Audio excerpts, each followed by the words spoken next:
Hello, it's Matt Chapman, and I am here with Sandy Ng in Singapore. Hi, Sandy. Hi, Matt. How are you?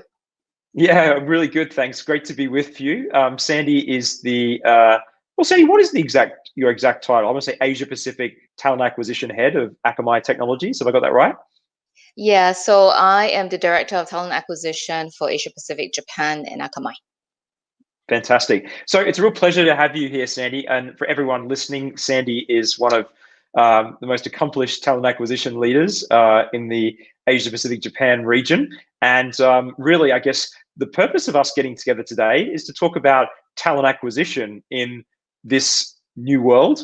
And Sandy, what you've seen over these last few months in the region.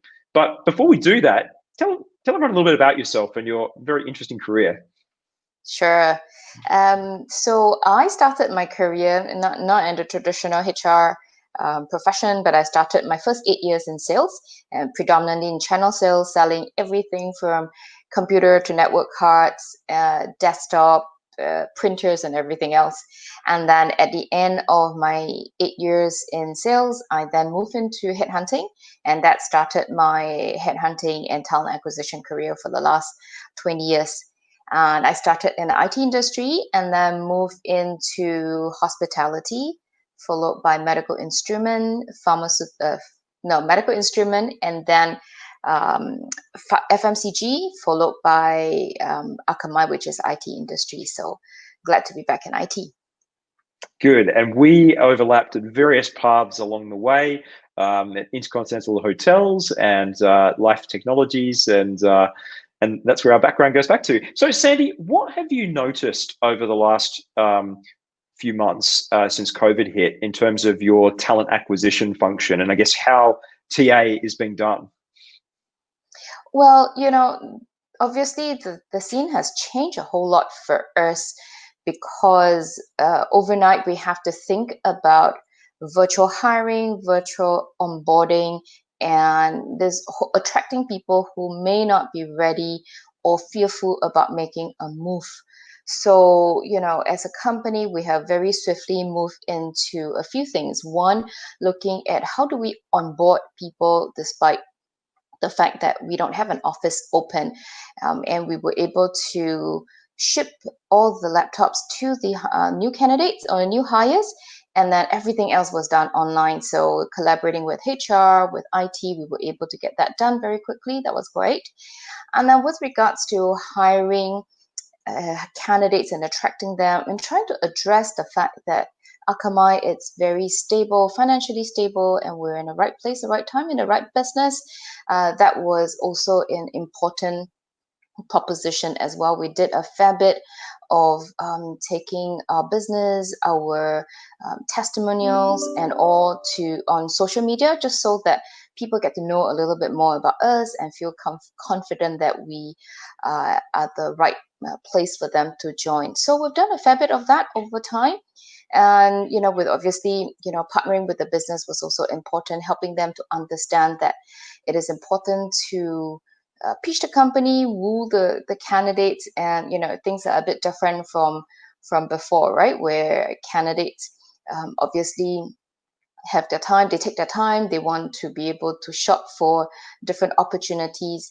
And for us, our business is still growing during this period of time. Therefore, we needed to hire people very quickly. But of course, in doing all our due diligence, it is important that the hiring manager has the right mindset and partnering with us to be able to do hiring in a timely manner. So those were the few things that were put in place.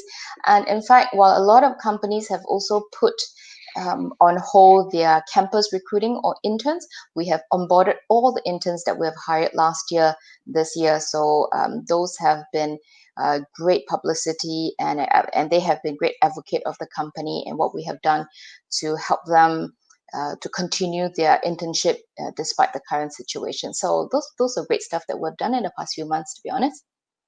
So is your feeling then that the talent acquisition process can be done completely virtually, or are we looking at a suboptimal process versus the traditional in-person process, or is it actually a hybrid? Yeah, well, I like to say that if you talk to anybody right now and challenge them, have they been able to successfully hire? I think the answer is yes. If you think about some of our very technical positions where we really need technical presentation, coding and all, we have actually put in a tool to enable them to do coding during the interview process, right? So nothing is being compromised. We see them in person via video. They get to do coding as well. So it's not like, we couldn't do that and we have to compromise on that. So I think the answer for me is yes, we can definitely do that. And we've done that in the past few months. Now, that said, there will always be hiring manager, and in as long as we are out of this current situation, it would be nice to be able to see candidate in person and ideally be able to show them around the office, the environment, give them a sense of the culture and who we are. That would be ideal.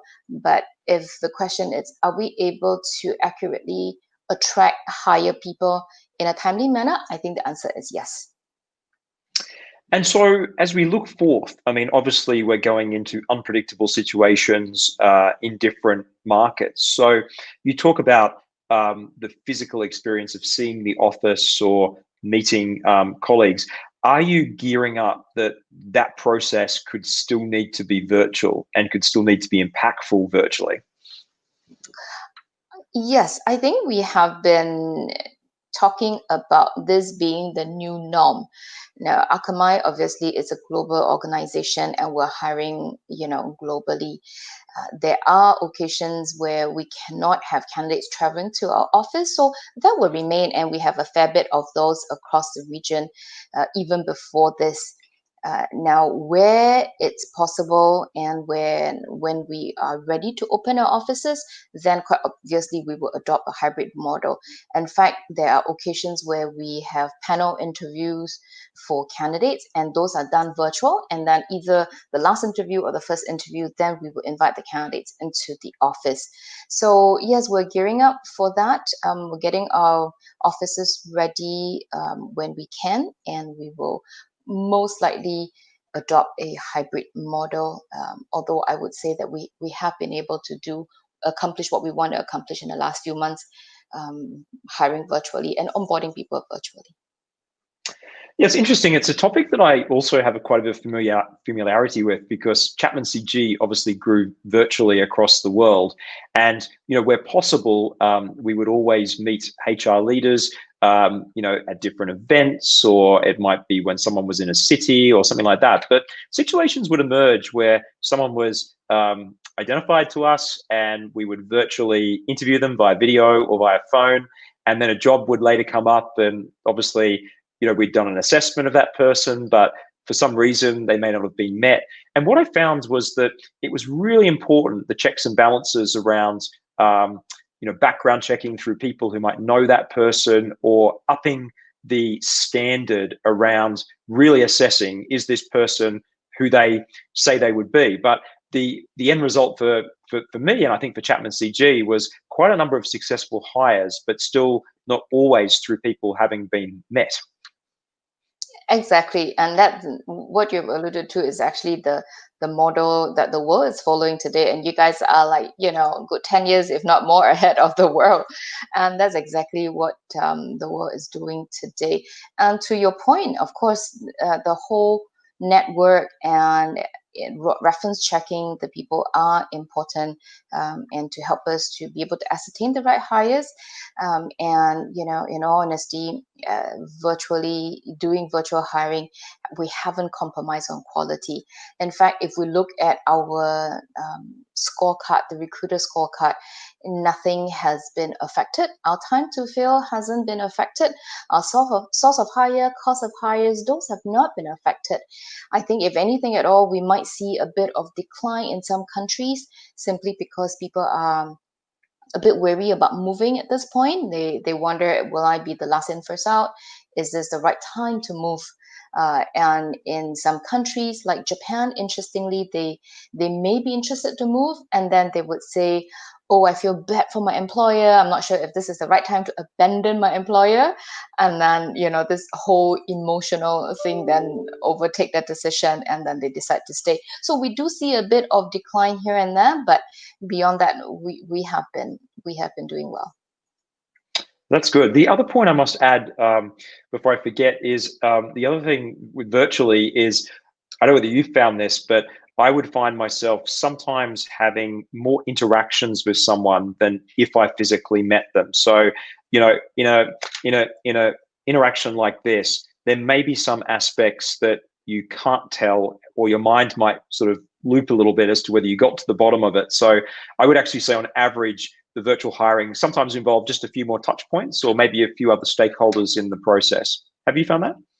Yes, so personally for me, maybe because time is precious, and now, our hours are a bit longer, but when I set up a virtual meeting with our colleagues internally or with an external candidate, I tend to be more planful about what do I need to achieve with the individual in that short 45 minutes, an hour, and it's not like when you sit down to have a cup of coffee, you tend to go into the small talk and everything else, and by the time you leave, you go like, oh, have I covered that? So sometimes you get a bit of that. So this time round, or during this period of time, I find myself being very planful. So these are the things we're looking for. These are the must-have in the role. I'm looking for people who have achieved such and such, and then you are more focused in a conversation, more targeted as well. So absolutely, I find myself doing a lot of that, only because the time with the candidate virtually, it's very precious, and we have so many meetings lined up during this period of time as well. So yeah. Thank you, Sandy. Good to catch up with you. That was Sandy Ng from Akamai Technologies in Singapore. Thank you, Matt.